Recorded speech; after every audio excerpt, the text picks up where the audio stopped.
ভাৰতীয় জাতীয় ক্ৰিকেট দলত স্থান লাভ কৰাৰ পাছতেই ৰিয়ান পৰাগ আৰু উমা চেত্ৰীৰ বছৰেকীয়া দৰমহা কিমান হ'ব, কিমান কোটি টকা লাভ কৰিব এতিয়া BCCIৰ ফালৰ পৰা সেই বিষয়েও বহুতে জানিব বিচাৰি আছিল আৰু বহুতে মোক কমেন্ট কৰি তাৰ ওপৰত এটা ভিডিঅ' বনাবলৈ কৈ আছিল। গতিকে মই ভাবিলো তাৰ ওপৰতে আজি ভিডিঅ'টো হ'ব লাগে আৰু আপোনালোক সকলোকে মই জনাবলৈ আহিছো যে কিমান কোটি টকাৰ দৰমহা হ'ব পাৰে বা কিমান তেওঁলোকৰ দৰমহা হ'বলৈ গৈ আছে, যিয়ে নেকি ৰিয়ান পৰাগ আৰু উমা চেত্ৰীক অকমান হলেও সহায় কৰিব আৰু ফিউচাৰত ধনী হোৱাত বা আহিবলগীয়া টাইমত তেওঁলোক আৰু কোটিপতি হোৱাত। গতিকে বহুতে বেছি এটি ইন্টাৰেষ্টিং ভিডিঅ' হ'বলৈ গৈ আছে, কিন্তু তাৰ আগতে ভিডিঅ'টো এটা লাইক, লগতে চেনেলটো এনেকুৱা ধৰণৰ সুন্দৰ খবৰৰ বাবে এতিয়া সাবস্ক্ৰাইব কৰি ল'বলৈ নাপাহৰিব।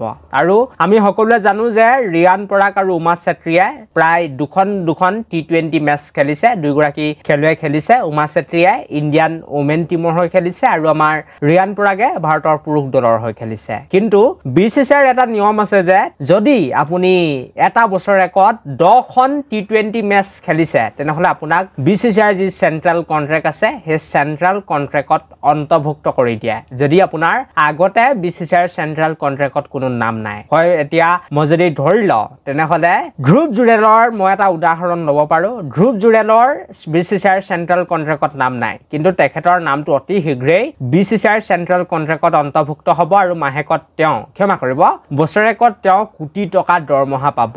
ঠিক সেইদৰে অসমৰ ৰিয়ান পৰাগ আৰু উমা চেত্ৰীয়েও বছৰেকত এতিয়া দৰমহা পাবলৈ গৈ আছে। যদি উমা চেত্ৰীয়ে আহিবলগীয়া টাইমত বা এতিয়া যি এছিয়া কাপ আহি আছে ওমেন, সেই এছিয়া কাপত যদি তেওঁ খেলি পায় তেনেহলে তেখেতৰ দৰমহা বৃদ্ধি হ'ব বা তেখেতৰ প্ৰমোচন হ'ব বুলি ক'ব লাগিব। BCCIৰ চেন্ট্ৰেল কন্ট্ৰেক্টত নামটো অন্তৰ্ভুক্ত হৈ যাব আৰু বছৰেকত প্ৰায় 1 কোটি টকাৰ দৰমহা তেখেতে লাভ কৰিব ফাৰ্ষ্ট টাইম। আৰু যিহেতু তেওঁলোকৰ নাম আগতে BCCIৰ চেন্ট্ৰেল কন্ট্ৰেক্টত নাছিল, উমা চেত্ৰী হওক বা ৰিয়ান পৰাগ হওক, তেওঁলোকৰ নাম আগতে নাই যেতিয়া একেবাৰে অন্তিম যিটো গ্ৰেড, থাৰ্ড গ্ৰেড বুলি ক'ব লাগিব, C গ্ৰেডত উমা চেত্ৰীৰ নাম বা ৰিয়ান পৰাগৰ নাম অন্তৰ্ভুক্ত হ'ব পাৰে। আৰু উমা চেত্ৰীৰ কথা মই ক'ব বিচাৰিম যে তেখেতে একেৰাহে ভাৰতীয় টিমৰ লগত আছে, যদিও তেখেতে যদি 10খন মেচ এই বছৰটোত খেলি নাপায় আৰু 8খন মেচ তেওঁলোকে খেলিব লাগিব। 2খনটো খেলিয়ে দিলে ইতিমধ্যে T20 দুখন খেলিছে, ৰিয়ানো খেলিছে, উমা চেত্ৰীও খেলিছে, গতিকে 8খন মেচ খেলিব লাগিব। কিন্তু উমা চেত্ৰীয়ে যদি গোটেই 8খন মেচ খেলিও নাপায় তেতিয়াও কিন্তু তেখেতৰ নাম BCCIৰ চেন্ট্ৰেল কন্ট্ৰেক্টত অন্তৰ্ভুক্ত হৈ যাব পাৰে। এইটো আমি আগতে দেখিছো, যদি তেখেতে অকমান ভাল পাৰফৰমেন্স কৰে,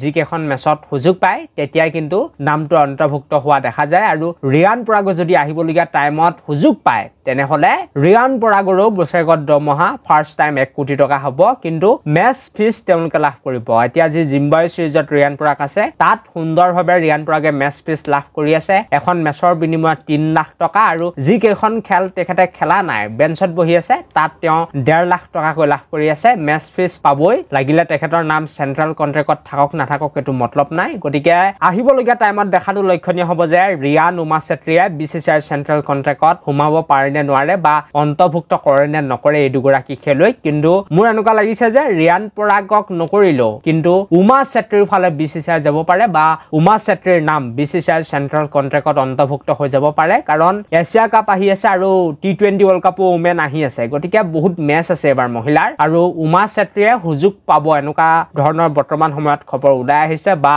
সোণালী সুযোগ বুলি ক'ব লাগিব উমা চেত্ৰীৰ ওচৰত, যে তেখেতে 5-6খন মেচ কমেও খেলিলেও তেতিয়া কিন্তু BCCIৰ চেন্ট্ৰেল কন্ট্ৰেক্টত নামটো অন্তৰ্ভুক্ত হৈ যাব পাৰে যদি ভাল পাৰফৰমেন্স কৰে। কিন্তু এতিয়া তেওঁলোকক অন্তৰ্ভুক্ত কৰা নাই, মাত্ৰ মেচ ফিজ লাভ কৰি আছে। যদি অন্তৰ্ভুক্ত কৰে তেনেহলে ফাৰ্ষ্ট টাইমৰ কাৰণে 1 কোটি টকাৰ দৰমহা বছৰেকত হ'বলৈ গৈ আছে। এইটো আছিল আজি ভিডিঅ'টো। থেংক ইউ ফৰ ৱাচিং দিছ ভিডিঅ'।